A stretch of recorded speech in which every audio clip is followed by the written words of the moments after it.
Listen bro, I wholeheartedly identify as a positive person. Some would say an optimist, if you will. So a few years ago, when I heard about this whole movement about toxic positivity going around, I thought, wow, these negative Nancy's are really just trying to get us down. How can positivity be toxic? It sounds like a contradiction within itself. But now, I'm here to tell you, bro, it can. When I say toxic, I don't really mean it in the way that people use it in the modern day today, like everything's toxic, you're toxic, blah, blah, blah. Nah. What I've now realized is that being positive in extremities can be detrimental to your life and the things that you want to achieve and do. We've all heard the anecdote about a glass having water filled up to the halfway point.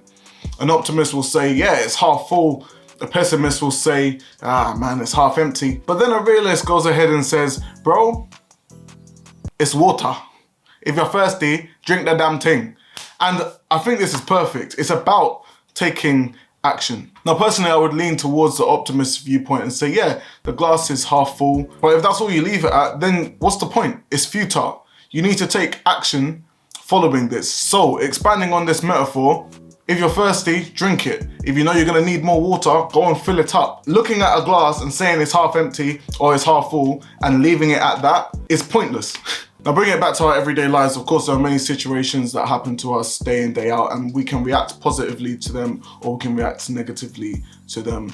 I'm a strong believer of everything happens for a reason. That's just me. You don't have to believe that. But because I believe that, when things happen to me, I try and see the positive in it and see what I can do and take from said situation. That being said, if something bad happens to you, you can either go two ways about it. You can react negatively and stay stuck in your feelings. This is something called brooding, which is not good for you at all. Brooding is when you let the situation take over your whole life. And what often ends up being the case is people get into a rut, they stop doing their good habits, they don't see the world for what it is, and they're kind of stuck in the bad that's happened to them.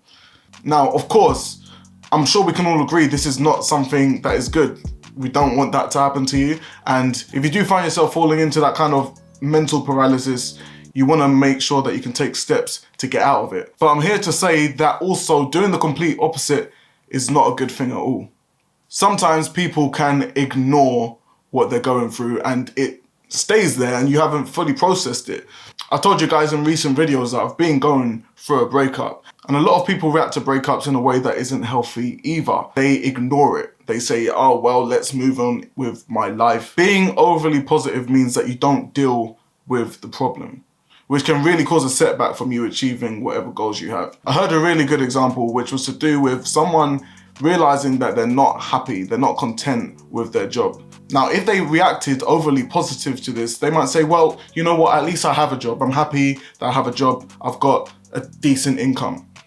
Now, 1 year goes by, 2 years goes by, and before they know it, they've wasted 5 years of their life because they reacted positively to a situation where their brain was telling them, yo, you're not content here. You need to change something.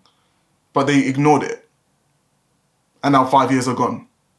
Don't let that be you. So what am I saying? At the end of the day, guys, you need to have a balance, right? When these situations pop up in your life, you need to acknowledge both sides, get a balanced perspective. What I think can help is if you kind of take an outsider's perspective, look at it as a whole and realize, okay, this is the problem. You should probably deal with this. And once that's done, you will be able to move on. If you enjoyed this video, please give me a like, subscribe for more videos. At the end of the day, as your friend, I've got you. Take it easy. Out.